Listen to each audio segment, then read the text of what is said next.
কোনো প্রকার তেল বা বিদ্যুৎ খরচ ছাড়াই 12 জন যাত্রী নিয়ে প্রায় 50 কিলোমিটার গতিতে ছুটে চলছে টাইগার বাইক। শুনতে অবাক লাগলেও এমনই একটি গাড়ি তৈরি করে চমকে দিয়েছেন ফারুক হোসেন। পরিবেশ বান্ধব হওয়ায় গাড়িটি ইতোমধ্যে সাড়া ফেলেছে গোটা এলাকায়।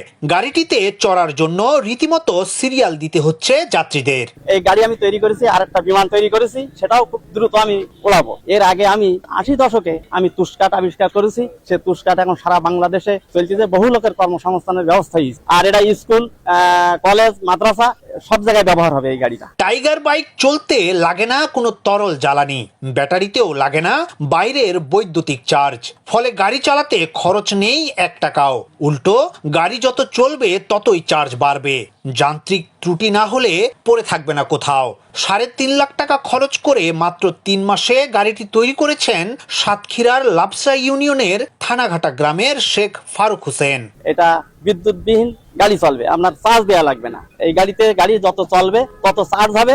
এই গাড়ি রোডে পড়ে থাকবে না, শুধু যান্ত্রিক গোলযোগ ছাড়া গাড়ি চলে আসবে।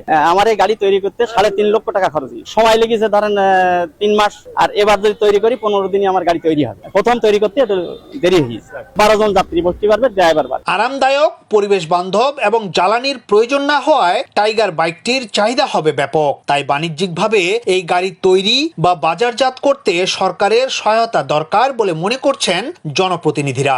ফারুক হোসেন যে গাড়িটা তৈরি করছে, আমরা যতটুকু জানি তাতে তেলও লাগবে না, বিদ্যুৎও লাগবে না।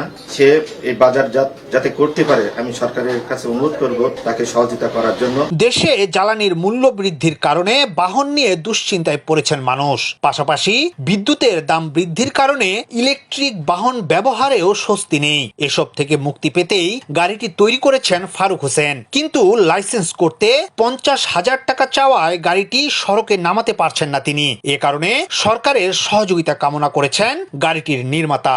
অনেক দরকার হয়েছিল ডিসি অফিসে, এসে দেখে এক সুন্দর একটা গাড়ি দেখি, গাড়িটা খুব ভালো লাগলো। কারেন্ট লাগে না, তেল লাগে না, চার্জার মাধ্যমে খুব সুন্দর চলে। আমরা আসলে জজকোটে একটা ইমার্জেন্সি কাজে আসছিলাম, এসে দেখলাম যে এখানে একটা আননন গাড়ি, যেটা আমরা এর আগে কখনো দেখি নাই। হ্যাঁ, গাড়িটা দেখে খুবই ভালো লাগছে। যেহেতু এতে কোনো পেট্রোলের সিস্টেম নেই বা কোনো তেল সিস্টেম নেই, ডিজেল। যান্ত্রিক গোলযোগ ছাড়া গাড়িটা বিকল হওয়ার কোনো যুক্তি নেই। যেহেতু ম্যাগনেট আছে, ম্যাগনেটের মাধ্যমে ডায়নামার মাধ্যমে চার্জ হয়। যেহেতু আমাদের জনবান্ধব আর এবং পরিবেশ বান্ধব, এবং মাননীয় প্রধানমন্ত্রী যেটা চাচ্ছে বিদ্যুৎ সাশ্রয়ের জন্য, এটা বিদ্যুৎ সাশ্রয়ের জন্য যথার্থ।